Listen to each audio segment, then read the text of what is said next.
मौका मिलल था।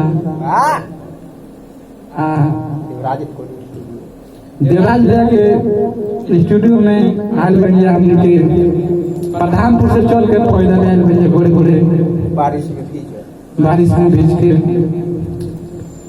भैया के बहुत स्टूडियो बढ़िया लिया। आप लोग आइया आनंद लिया। तनी हम कुछ सुना ले बनी। अयो होली के महीना एकदम पूरा डाले के बाद कदम खोल के घेर के डाले के बाद कैसे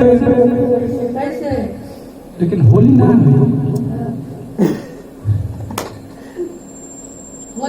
हाँ होली है बोलिए चलिए